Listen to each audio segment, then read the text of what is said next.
I need to speak this. So I don't know if I'm going to post this video, but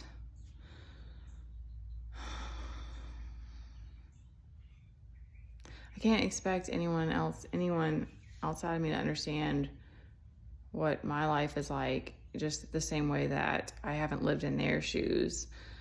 I remember when Teddy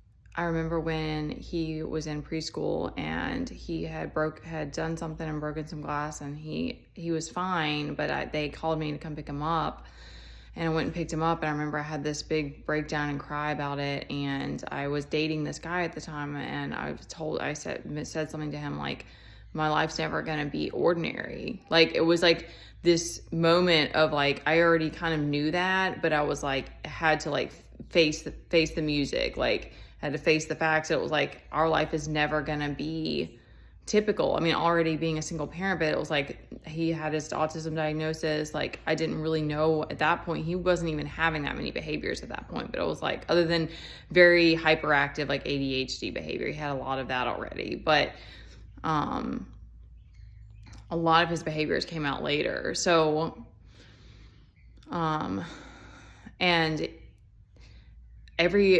not every guy, but that guy, and I was with I dated this one other guy. It was like very, very, like a week or two.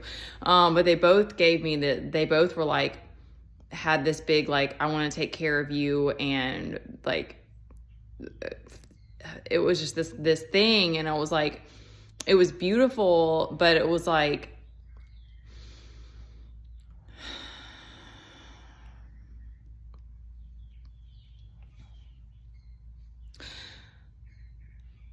every time I get like to this breaking point, or to this burnout, or to this place of like, I have no idea like how I'm going to do it all, or how things are gonna play out, happen. It's like, I still come back to this place of like, being mom every single day is my number one job. Like, I tried to juggle it in the beginning, and God literally, like, y'all, my kid was kicked out of daycares. Like, we got kicked out of a school, at a preschool. Like, I mean, I have countless stories of like crazy situations that we've been through, and being mom has always been the top priority. That God was like, this is what I need you to do. I need you to be there for this kid. And his dad isn't here, and he's now becoming more social. He's been much more independent in the last like year or so.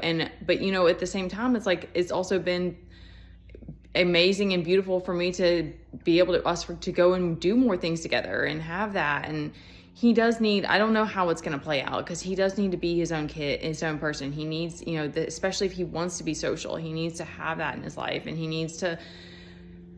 he has like, you know, school was really hard because of a lot of things. And I think that he struggles with, he's very stubborn. He already has a hard time focusing. So he has a hard time following rules for that reason. And he stims. So it's just, school may always be like not the easiest thing for him. And I don't know what's going to happen. I don't know if he's going to be in school next year, but it's not going to be like, I tried that the first year. I tried to just kind of like let them handle it and see how he does. And I'm not going to say I regretted it, but it was very much like, you don't have that option. Like, you don't get that option as a parent in this lifetime. Like, you have to be there for your kid. You have to be more conscious, more caring. And I've had to like try not to be hyper protective, because it's like, you know, like what happened in the story yesterday, and like the fact that he still elopes from me sometimes. Like, I am very protective anyway, so I'm very grateful, thank you, that, you know, I have that part of me, and that, but I've also had this other part of me that wants to just like let go, and like, you know, and he needs to be his own person too, and all of that. So it's just finding that balance. But I think too, like, that's anyone who like has so much responsibility, then you kind of like want to flip it to the other way of just like not caring at all because you need a break. And that was the thing, is like, there were different instances that we had in the past of like security that we had, and that I could kind of get a break that I don't have now. And so that's why it's just so crazy and overwhelming. But it's like, I don't know what's going to happen, but I know that when I wake up and my kid still needs me, and there's like the emotional and the patience that I know it requires, and the things that I have to do that are different than other parents who don't have to worry about their kids or don't have to play all these different hats. It's like, it's not about comparison, and he's only one kid, so I can't imagine what it's like having multiple. I mean, hopefully they play together or something, but it's not about comparison. I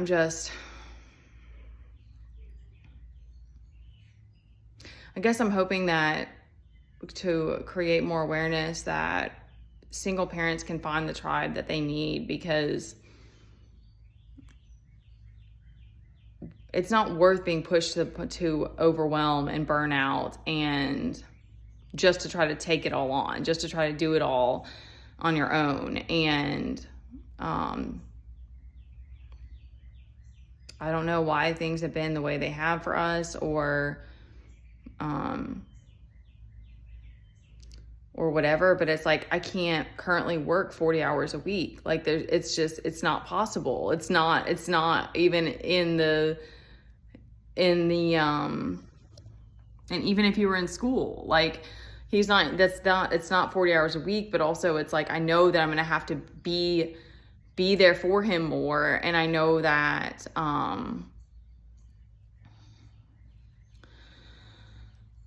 I don't want to say that, because we would have to see how it goes, but